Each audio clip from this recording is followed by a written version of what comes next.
All right, welcome to another edition of From the Bottom Up, our famous show where we take the albums and rank the songs.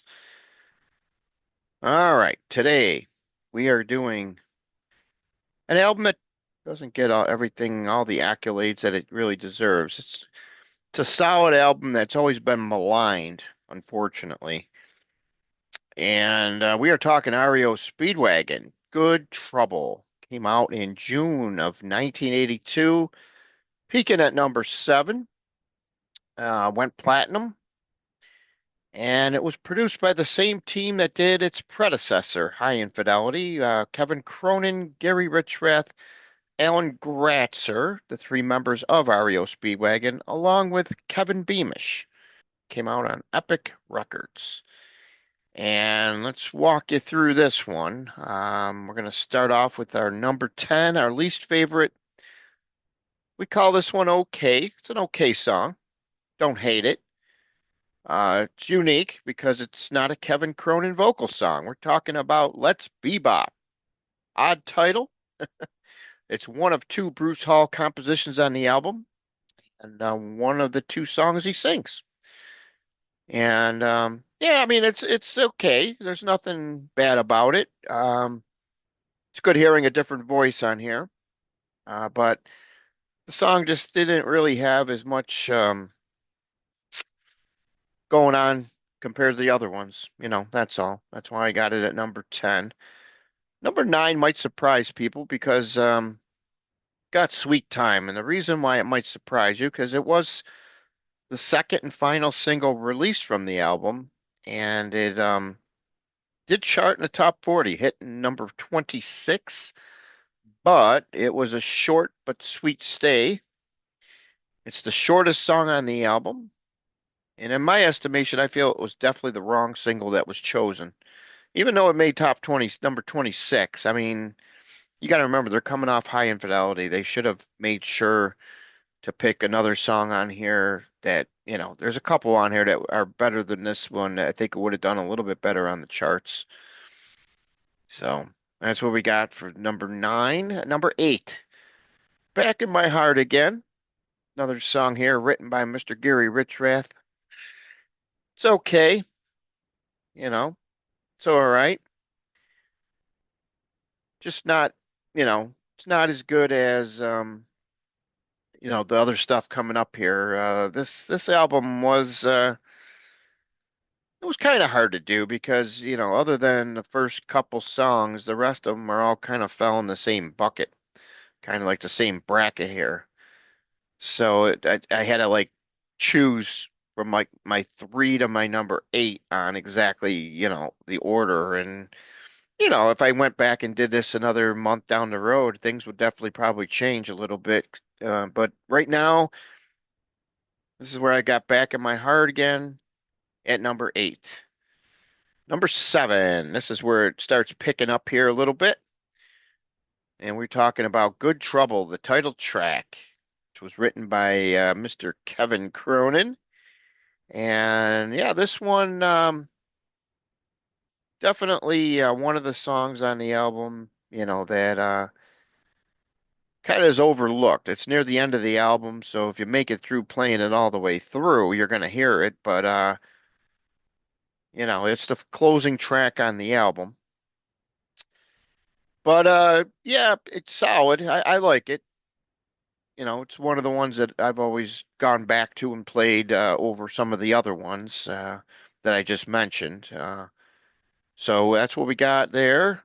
Number six, we're going to go with the Gary Richrath written song, Stillness of the Night. And yeah, this one I like much better. This is one of those songs where depending on the day, it could be as high as number three. Just so happens when I did this one today, I've got it at number six. Number five, we've got The Key, which was written by Kevin. And this is one of the better songs on the album for sure. And I've always liked this one. This is definitely one of the songs that's always stood out to me. I would call this kind of like the underrated song. This one for sure, I think it would have done much better than Sweet Time had it been chosen as a single. And that will take us down to my next one, number four, the classic Every Now and Then. Yeah, this one should have been a single for sure. Every Now and Then is definitely one of these songs that, you know, 4 minutes in length, but it has a great solo there, and really enjoy this song. This is definitely one of the bright spots on the album for sure. Number three, it's Girl with the Heart of Gold. Number one reason why I like it, it was not written by Cronin or Rich Rath, not to take anything away from them. It was written by Bruce Hall. It's the other song on the album that he wrote and sings on. But the unique part I like about it is the way Kevin Cronin also comes in and sings on it, and the m melding of the two voices during the chorus and the shift. I just love how they voices play off each other on this one. It's what stands out on this one, you know. So that's where I've got it here at number three, Girl with the Heart of Gold, which Bruce said he wrote about his wife. Great song. Number two, the Gary Richrath penned I'll Follow You is my number two.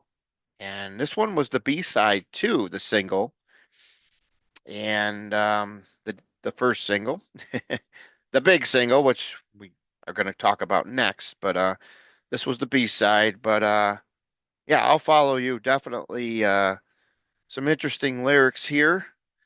You could tell it was written about when he was on the road for sure, with the way he's talking about a truck stop and everything here. But I'll Follow You. Yeah, definitely one of the really forgotten songs of the catalog. I think this is one of those ones where, many people that associate with REO, it seems like a lot of them always go into these syrupy ballads of theirs. But this is definitely far from that, and this is why I like it because it's got some power and meat and potatoes behind it. And I'll Follow You was definitely the second best song on this album by a mile. All right, so now we're talking number one on this one. We got Keep the Fire Burning, of course. The song peaked at number seven. It was a top 10 smash, obviously. It's the first single released. Everybody heard this song and they rushed out and bought this one, thinking, okay, maybe we're gonna have another great album from these guys. And then it kind of stalled out. It sold 1 million copies coming off of High Infidelity. You know, they wanted better. The record company wanted better. The band wanted better. Kevin is always quoted as saying he always felt that he was rushed into the studio way before the time. Everybody was putting the pressure on him to get in.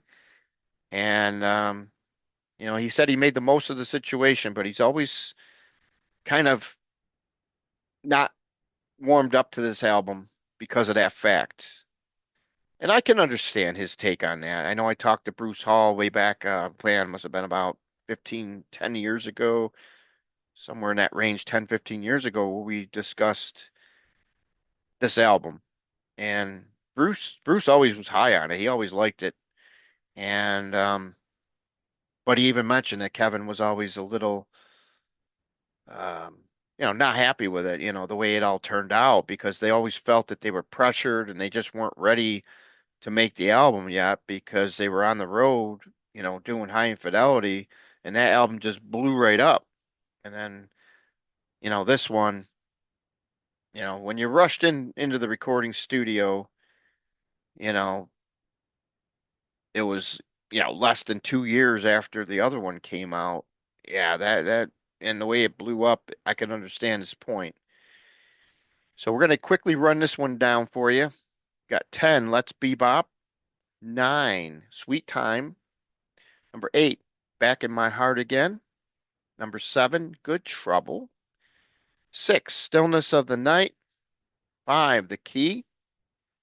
4, we've got Every Now and Then. 3, Girl with the Heart of Gold. 2, I'll Follow You. And number 1, Keep the Fire Burning. And that's what we tell you. Keep the fire burning. We're gonna have another REO Speedwagon one coming up shortly. And like we always say, see you on the flip side on From the Bottom Up.